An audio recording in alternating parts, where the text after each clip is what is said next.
अब एक इतना ये था कि मंसूर अली खान साहब जीत जाएंगे, लेकिन हराने वाले कौन हैं? हमारे ही लोग हैं।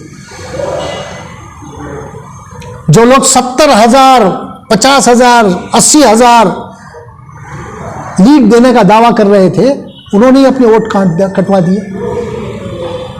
मैं नाम लेना नहीं चाहूंगा, लेकिन हराने वाले भी हमारे लोग ही हैं। मंसूर अली खान की हार के लिए कौन जिम्मेदार? सैयद अशरफ ने कहा, हमें तो अपनों ने लूटा। जी हां दोस्तों, सैयद अशरफ ने कहा हमें तो अपनों ने लूटा के मिस्दाक मंसूर अली खान की हार के लिए हमारे ही चंद लोग जिम्मेदार हैं। सैयद अशरफ ने कहा कि 70,000, 50,000 लीड दिलवाने का वादा करने वाले लीडरों ने अपने वादे को क्यों वफा नहीं किया? हमारे ही लोग आगे बढ़ने वालों की टांग क्यों खींच रहे हैं? कर्नाटक और मुल्क के सियासी व समाजी हालात पर गहरी नज़र रखने वाले आंजानी वजीर आज़म वीपी सिंह के साबिक सियासी मुशीर सैयद अशरफ ने कहा कि बेंगलुरु सेंट्रल लोकसभा हलके से कांग्रेस उम्मीदवार मंसूर अली खान की हार अफसोसनाक है। सैयद अशरफ ने कहा कि मंसूर अली खान एक नौजवान लीडर हैं, आला तालीम याफ्ता लीडर हैं, मुअज़्ज़िज़ घराने से ताल्लुक़ रखते हैं, सियासी घराने से ताल्लुक़ रखते हैं और इनमें एक बड़ा लीडर बनने की सलाहियत मौजूद है। जनूबी हिंद न्यूज़ रिपोर्ट।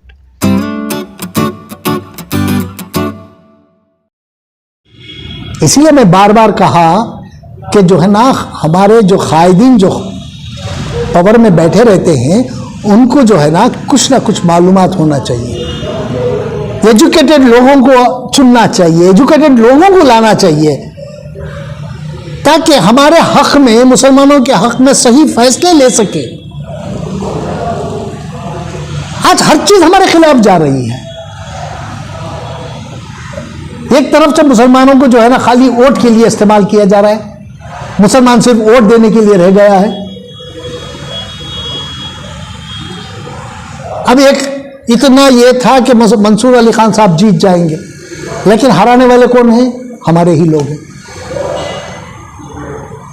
जो लोग 70,000, 50,000, 80,000 लीड देने का दावा कर रहे थे, उन्होंने अपने वोट कटवा दिए। मैं नाम लेना नहीं चाहूंगा, लेकिन हराने वाले भी हमारे लोग ही हैं।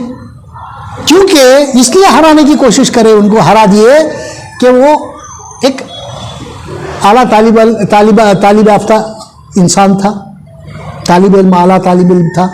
उसके साथ साथ जो है ना, उन्होंने अपना अच्छा रुसूख पार्टी में भी बना लिया था और लीडरों में भी बना लिया था। और बहुत जल्द जब मैदान में उतरे तो लोग उनका सपोर्ट करने लगे, क्योंकि वो तालीम याफ्ता था और ही वॉज गोइंग स्ट्रांग।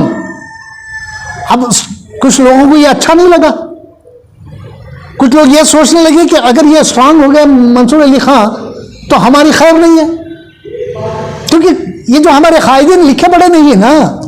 अगर लिखा पढ़ा आदमी कोई सामने आ गया, उभर गया, तो इनके लिए खतरा है। और मंसूर अली खान को हराने की जिम्मेदारी भी हमारे लोगों पर ही है, इन्होंने ही हराया है उनको। ऐसा कब तक होता रहेगा? आप देख लीजिए, बूथों का हिसाब लीजिएगा। मंसूर अली खान के इस हक में जो है ना, मुसलमान खुलकर साथ किया, खुलकर वोट दिया मुसलमान। और गैर कौमों के वोट इतने नहीं आए हम लोगों को। मंसूर अली खान को गैर कौम का वोट नहीं आया, क्योंकि इन्होंने काम नहीं किया। किसी ने एक दिन काम किया है उन्होंने मंसूर अली खान के लिए, एक दिन बस रोड शो कर दिया, कह दिया कि हो जाएगा। क्या हुआ आखिर में? ये जो वोट मिले हैं ना, ये इन नेताओं की वजह नहीं मिले हैं, ये मुसलमान खुद आगे आके जो है ना वोट किया है मंसूर अली खान के लिए। ये मुसलमान, ये लीडरों की वजह वोट नहीं मिले उनको, उनकी शख्सियत पे उनको वोट मिले। मुसलमान का साथ दिया तब उनको वोट मिले। अरे कब तक आप मुस्लिम लीडरशिप को खत्म करोगे? अब तो खत्म ही होगी मुस्लिम लीडरशिप। इंसान का कोई भरोसा नहीं है, आज है पल भर में नहीं है इंसान।